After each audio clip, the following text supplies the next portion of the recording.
माजिद अली, आपका computer teacher, आपका graphic designing का टीचर। तो हम लोगों ने कोरल ड्रा X7 के ऊपर लेक्चर अपने स्टार्ट किए हुए हैं और ऑलमोस्ट तो जल्दी ये वाइंड अप होने वाले हैं। चंद टूल बाकी हमारे पास रह चुके हैं। तो आज जो टारगेट है हमारे पास दो टूल्स हैं, नाम है कलर आई ड्रॉपर टूल और सेकंड है एट्रीब्यूट्स आई ड्रॉपर टूल।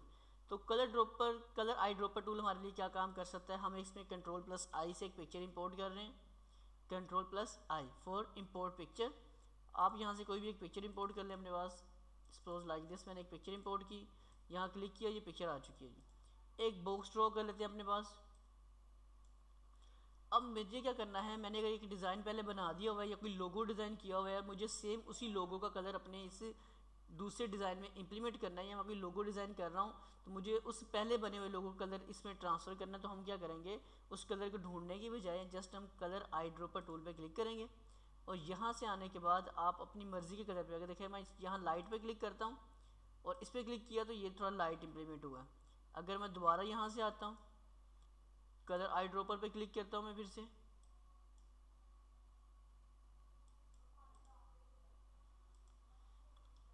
और ये उसका ऊपर ऑप्शन यहाँ पे हमारे पास आ रही है। यहाँ अगर देख सके तो यहाँ आ रही होती है सेलेक्ट कलर्स की। अब दोबारा यहाँ से पिक करके मज़ीद कलर पिक कर सकते हैं। जैसे मैं यहाँ पे आता हूँ फिर से, और ये थोड़ा डार्क वाला कलर पिक किया मैंने। जैसे ही मैं इस पर क्लिक करता हूँ यहाँ से ये चेंज होकर ऑटोमेटिक इसके ऊपर अप्लाई कलर की ऑप्शन आ जाती है। आप इसको अपनी मर्ज़ी की जगह पे अप्लाई कर सकते हो। दोनों में अच्छा खासा फ़र्क आपको साफ साफ नज़र आ रहा होगा जी। ठीक है, फर्दर हमारे पास क्या चीज़ आ जाती है,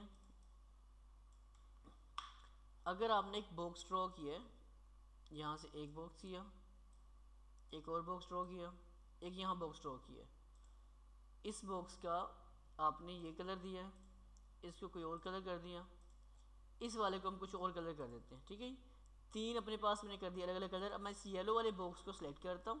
सेलेक्ट करने के बाद आप यहाँ से आके एट्रीब्यूट आई ड्रॉपर पे क्लिक करें।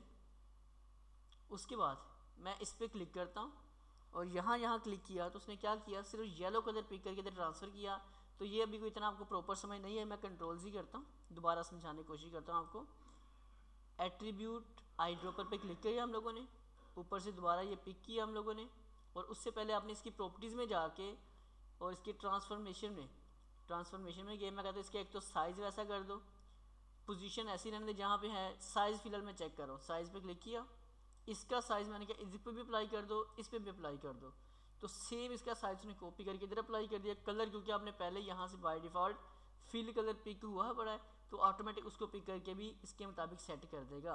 तो अगर आपने कोई एक शेप डिज़ाइन कर ली है, बाकी शेप्स आपको सेम उसी साइज़ की चाहिए, तो आप इस टूल का सहारा ले सकते हैं। अब अगर इनकी पोजीशन भी आपको कंट्रोल करनी है तो अब दोबारा मैं इसमें आता हूँ। देखिए आई ड्रॉपर में आता हूँ मैं, यहाँ से अगर मैं कहता हूँ जी मुझे इस बार इसकी पोजीशन भी यही चाहिए, इस वाले की पोजीशन यही चाहिए, ये चाहिए, तो उसमें क्या करेगा, उसने तीनों एक ही जगह पे इकट्ठे कर दिए आपके पास, ये तीनों के तीनों बॉक्सेस। दो टूल है, नाम है कलर आई ड्रॉपर टूल और attribute eye dropper tool. I hope so ये दोनों पॉइंट आपको बड़े अच्छे समझ आ चुके होंगे। अगर ये पॉइंट आपको समझ आ चुके हैं तो वीडियो को लाइक कर लीजिएगा, चैनल पे फर्स्ट टाइम है तो इसको सब्सक्राइब कीजिएगा। मुलाकात करते हैं नेक्स्ट वीडियो में। तमाम स्टूडेंट्स को मेरी तरफ से अल्लाह हाफिज़, बाय बाय जी।